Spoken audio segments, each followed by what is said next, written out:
First same এর আমরা আগের ভিডিও যেখানে শেষ করেছিলাম, অর্থাৎ ইন্টেন্সিভ এবং এক্সটেন্সিভ প্রপার্টি, তারই কিছু কন্টিনিউশন এইটাতে আমরা দেখব। তাহলে আমরা একটু আগের ভিডিওটা থেকে বলে নিই যে আমরা দেখেছিলাম যে এরকম রো ভার্সেস টি যদি আমরা গ্রাফ প্লট করি ফর ওয়াটার, তাহলে আমরা দেখেছিলাম যে এটার জন্য rho is function of F, P, T and V. তাহলে এটাই আমি বলতে চাইছি যে সব ক্ষেত্রে যে দুটো ইন্টেন্সিভ ভেরিয়েবল দিলেই আমি একটা স্টেটকে ডিফাইন করতে পারবো ঠিকঠাক সেটা নয়। কিছু কিছু ক্ষেত্রে তিনটে ইন্টেন্সিভ ভেরিয়েবলও প্রপার্টিও আমার লাগে। এইবার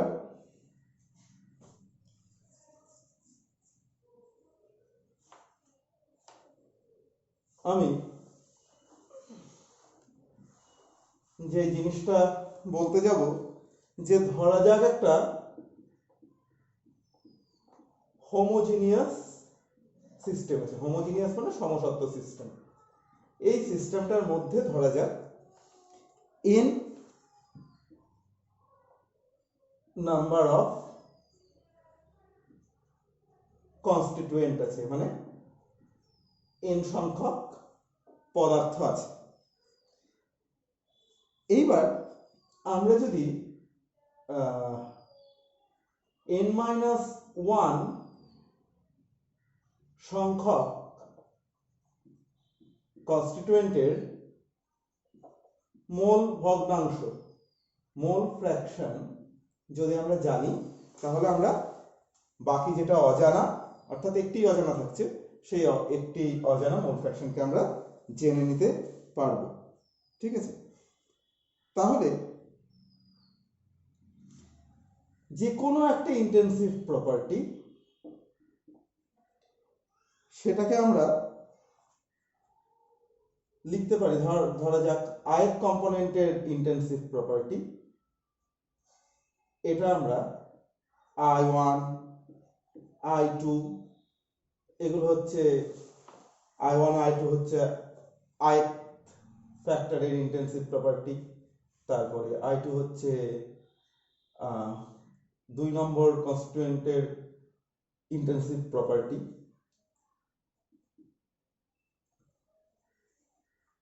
এবার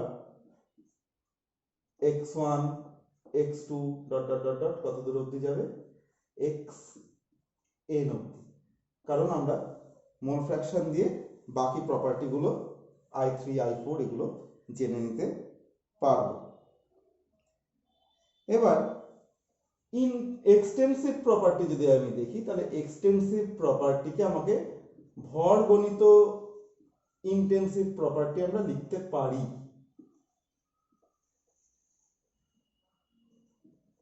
যে কোনো একটাকে যদি তোমরা খেয়াল করো, যদি আমি বলি যে ঘনত্ব রো, সেটা intensive property,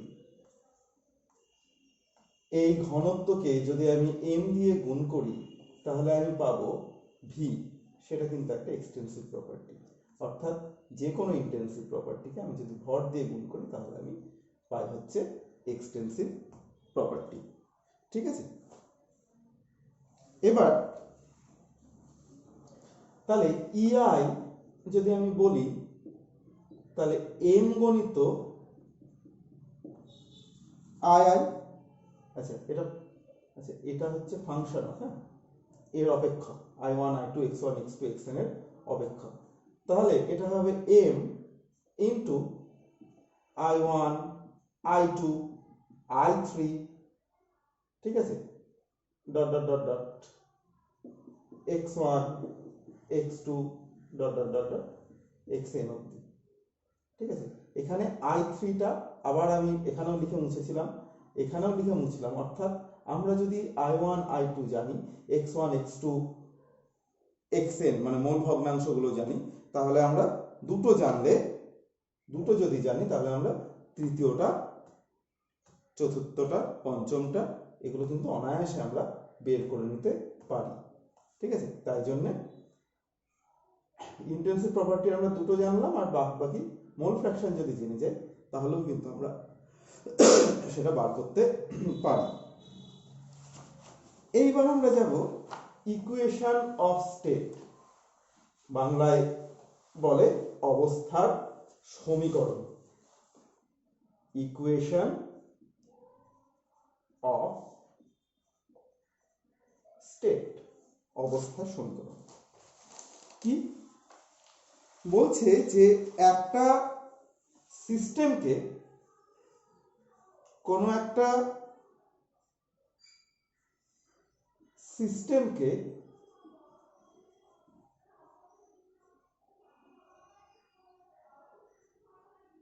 minimum number of, কোনো একটা সিস্টেমকে যে ইকুয়েশন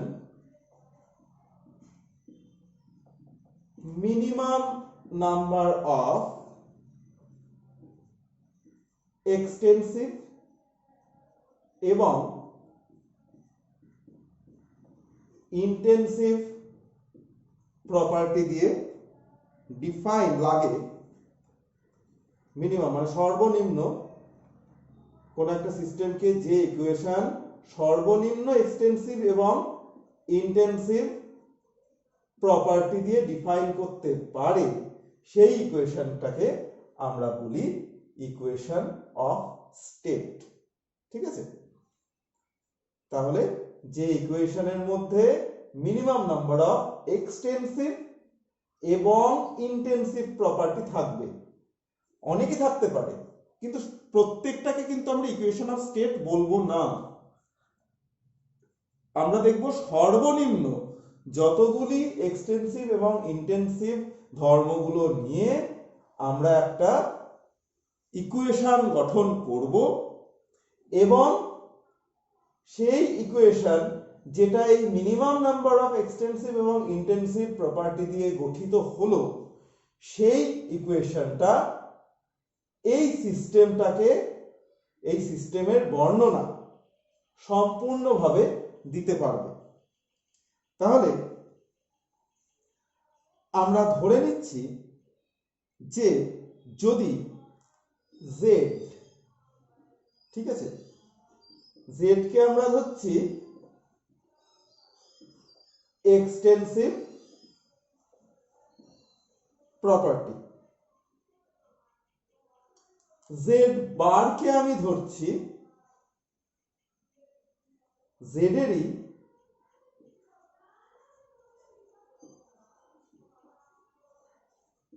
মোলার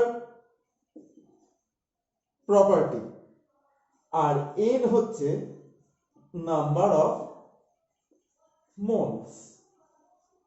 এবার যদি আমরা z বারকে কতগুলি intensive property i1, i2, i3 এদের অপেক্ষক বলতে পারি, তাহলে আমরা কি জানি? এক্সটেন্সিভ প্রপার্টি সমান নাম্বার অফ মলিকুলস বা number of moles into intensive property. এই মোলার প্রপার্টিটাই কিন্তু হচ্ছে পার মোল, মোলার প্রপার্টি মানে পার মোল, তাহলে সেটাকেই আমরা ইন্টেন্সিভ প্রপার্টি বলবো। তাহলে z is equal to n into z bar equal to n into f i1, i2, i3 dot dot dot.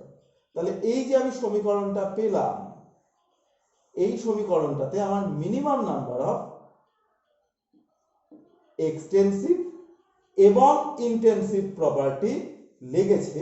তাহলে এই যে সমীকরণটা পেলাম z is equal to n into z bar বা n into f i1, i2, i3, এটাকে আমরা বলবো equation of state.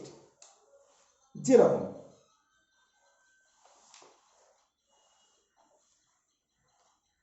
একটা উদাহরণ দিই,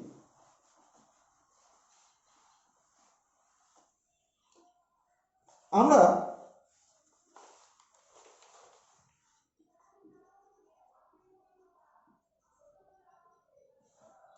volume of an ideal gas, এটাকে যদি ভি বলি, এবং molar volume of an ideal gas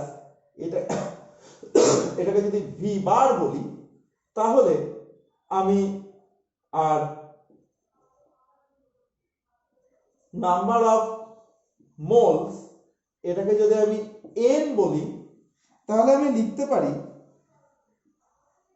V equal to N into V বার, তাই তো? মোলার ভলিউম অর্থাৎ এক মোলের যা ভলিউম, তাকে আমি এন সংখ্যক মোল দিয়ে গুণ করলাম, দিয়ে আমি সেই গ্যাসটির এন মোল গ্যাসের যা ভলিউম সেটা আমি পেলাম। এই মোলার ভলিউমটা হচ্ছে ইন্টেনসিভ প্রপার্টি, এবং এই মোলার ভলিউমকে মনে রাখো আমরা এই ফর্মে লিখছি জিনিসটাকে জেড বার। এবার কি বলা হয়েছিল যে এই জেড বারটা function of I1 I2 etcetera, এরকম করে বলা হয়েছিল। এবার দেখো এই মোলার ভলিউম এটাকে আরো দুটো ইন্টেনসিভ প্রপার্টি এফ অ্যান্ড টি দিয়ে, আরো দুটো ইন্টেনসিভ প্রপার্টি পি এবং টি ফাংশন দিয়ে আমরা প্রকাশ করতে পারি। কিরকম ভাবে প্রকাশ করতে পারি? আমরা লিখতে পারি V bar equal to R T by P লিখতে পারি। তাহলে আমার এই যে Z bar is a function of P and T, এটা আমি বলতে পারি। তাহলে V equal to N into R T by P. তাহলে এই যে সমীকরণটা আমি পাচ্ছি, যেখানে একটি এক্সটেন্সিভ প্রপার্টিকে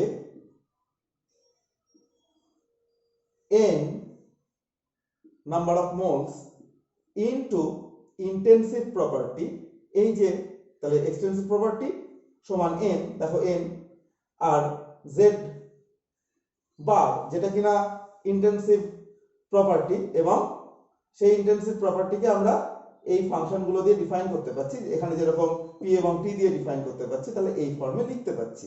তাহলে এই যে সমীকরণটা, এই সমীকরণটাকে আমরা বলবো equation of state car for আদর্শ গ্যাস বা আইডিয়াল গ্যাস। বোঝা গেল?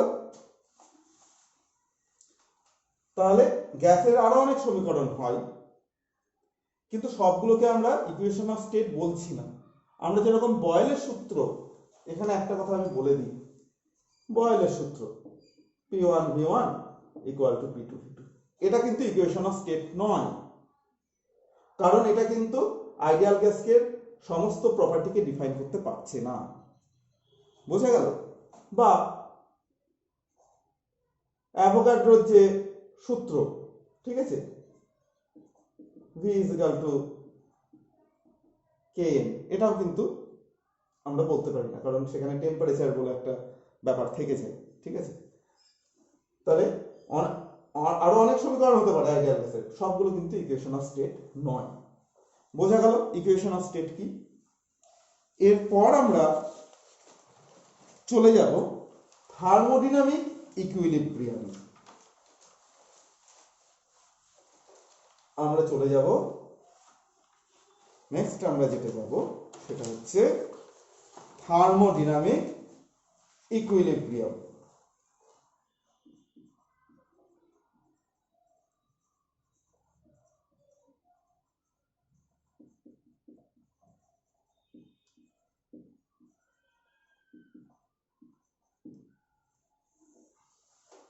থার্মোডাইনামিক ইকুইলিব্রিয়ামে কি, যখন একটা সিস্টেমের স্টেট কতগুলি থার্মোডাইনামিক প্যারামিটার দিয়ে ডিফাইন করা যায়, এবং যেই প্যারামিটারগুলির ম্যাগনিটিউড মানে মান সময়ের সঙ্গে সঙ্গে পাল্টায় না, তখন আমি বলবো যে সেই সিস্টেমটি থার্মোডাইনামিক ইকুইলিব্রিয়ামে আছে। অর্থাৎ যখন স্টেট অফ সিস্টেমকে কতগুলি থার্মোডাইনামিক প্যারামিটার মানে P, V, T, U, G, S, H এইগুলো, অর্থাৎ Gibbs free energy, entropy, enthalpy parameter দিয়ে আমরা ডিফাইন করব, এবং এই থার্মোডাইনামিক প্যারামিটারগুলো রিমাইন্স এর মান রিমাইন্স কনস্ট্যান্ট উইথ টাইম, অর্থাৎ টাইম চেঞ্জ করলেও এদের মান চেঞ্জ করে না।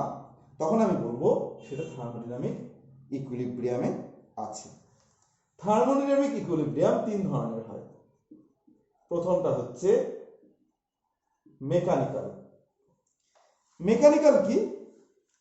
যে যখন সিস্টেম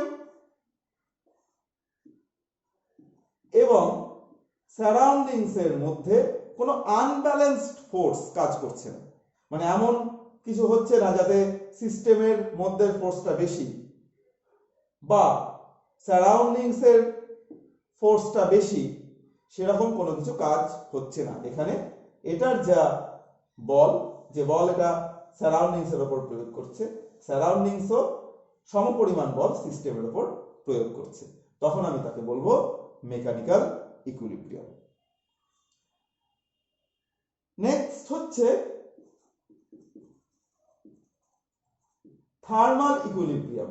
আচ্ছা, প্রথমটাকে বাংলায় বলা হয় যান্ত্রিক সাম্য, দ্বিতীয়টাকে বলা হয় তাপীয় সাম্য। এখানে কি, যে সিস্টেম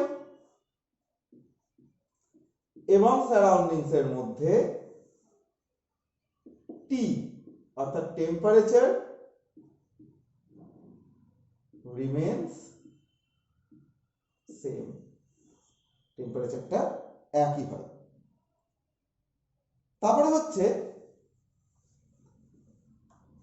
মেটেরিয়াল ইকুইলিব্রিয়াম।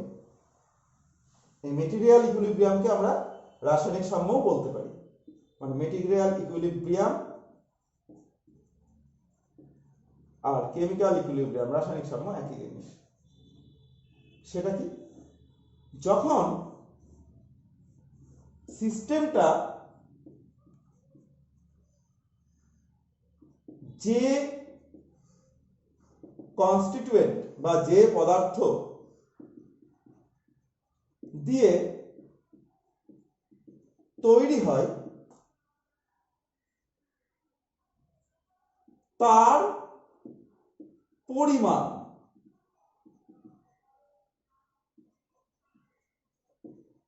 ধ্রুবক হয়।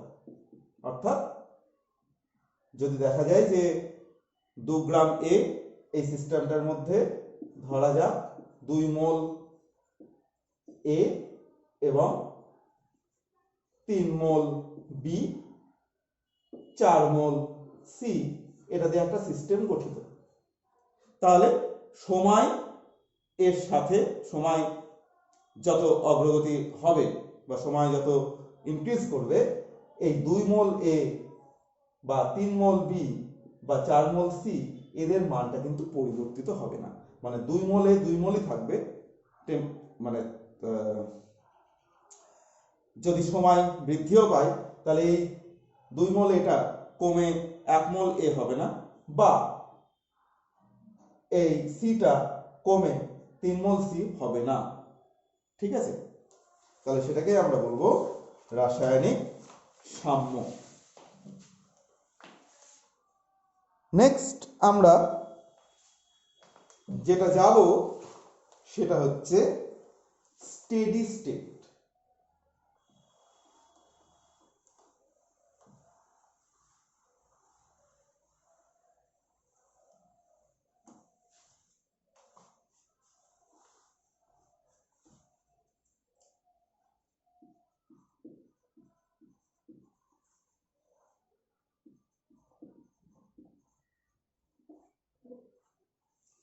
স্টেডি স্টেট কি? সিস্টেম যখন এই স্টেডি স্টেটে থাকে তখন কিন্তু ওই যে তিনটে ক্রাইটেরিয়া বললাম, অর্থাৎ mechanical equilibrium, thermal equilibrium and chemical equilibrium, এই তিনটে সাম্য অবস্থাকে বা ইকুইলিব্রিয়ামকে এটা ফুলফিল করে না। ঠিক আছে, তাহলে steady state does not fulfill criteria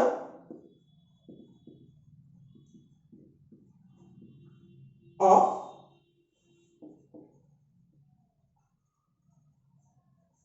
thermodynamic equilibrium।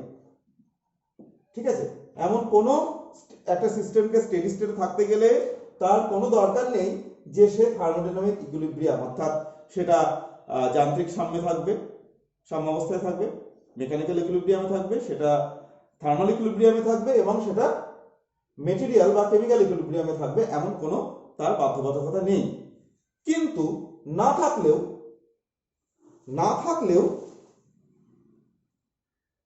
সেটির magnitude of certain property are found to be constant and independent of time।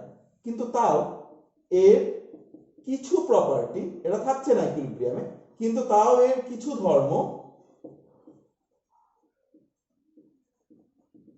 সময়ের সাথে চেঞ্জ করে না। বোঝা গেল? যেরকম একটা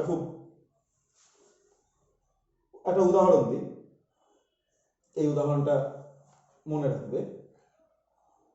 ধরা যাক একটা সিস্টেম, তার মধ্যে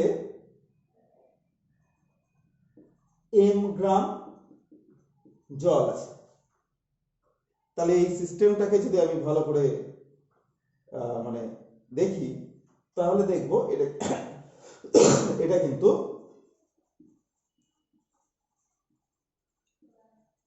থার্মোডাইনামিক ইকুইলিব্রিয়ামে আছে, কারণ কোনো আনব্যালেন্স ফোর্স এর মধ্যে কাজ করছে না। যদি কাজ করতো তাহলে সেই কন্টেনারটা, যদি বেশি হতো প্রেসার, তাহলে কন্টেনারটা দুমড়ে যেত।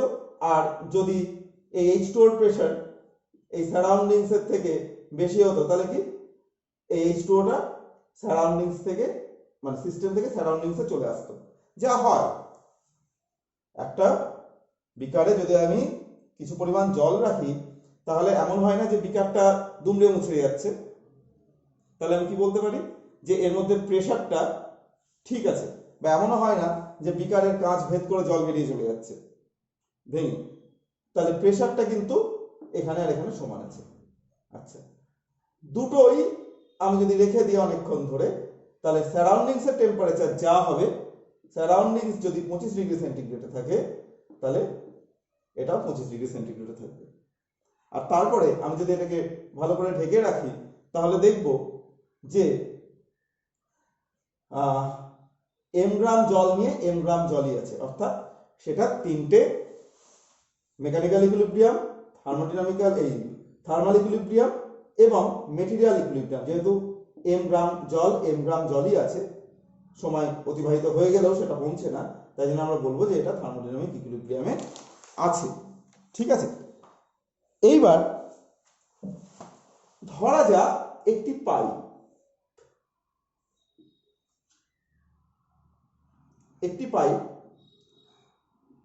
তার ধরা যাক এতটুকু ক্ষেত্রফল। এবার এই পাইপ দিয়ে জল ঢুকছে এধার দিয়ে এবং এধার দিয়ে বেরিয়ে যাচ্ছে, এবং এটা কনস্ট্যান্ট ফ্লোতে হচ্ছে।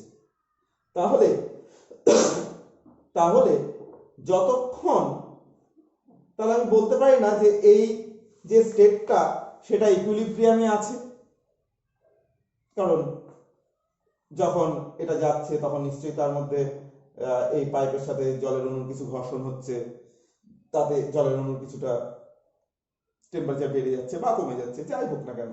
ঠিক আছে, এরকম ব্যাপারগুলো হয়।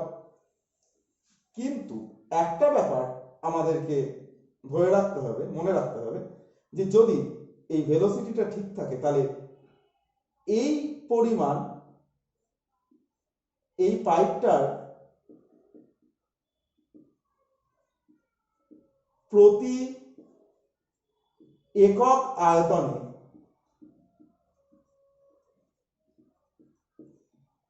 জলের ভর কিন্তু ধ্রুবক। পার ইউনিট ভলিউমে এই যে পাইপটার প্রতি একক আয়তনে যে পরিমাণ জল আছে সেটা কিন্তু ধ্রুবক, কিন্তু এটা কিন্তু ইকুইলিব্রিয়ামে নেই। বোঝা গেল? তাহলে এটা হচ্ছে স্টেডি স্টেটে আছে। তখন আমি কি বলবো, যে সময়ের সাথে যতক্ষণ ওয়াটার ফ্লো হবে সময়ের সাথে সাথে তার ভরটা কিন্তু স্থির থাকবে। ঠিক আছে, তাহলে এটাকে তখন আমি বলবো যে এটা স্টেডি স্টেটে আছে। আরো অনেক ডিফারেন্স আছে থার্মোডাইনামিক ইকুইলিব্রিয়াম এবং স্টেডি স্টেটের, বইয়ে দেখবে। কিন্তু ওগুলো অতটা তোমাদের আসে না, তাই জন্য আমি দুটো খুব সংক্ষিপ্ত আকারে আলোচনা করলাম। নেক্সট ভিডিওতে আমরা দেখব স্টেট ফাংশন।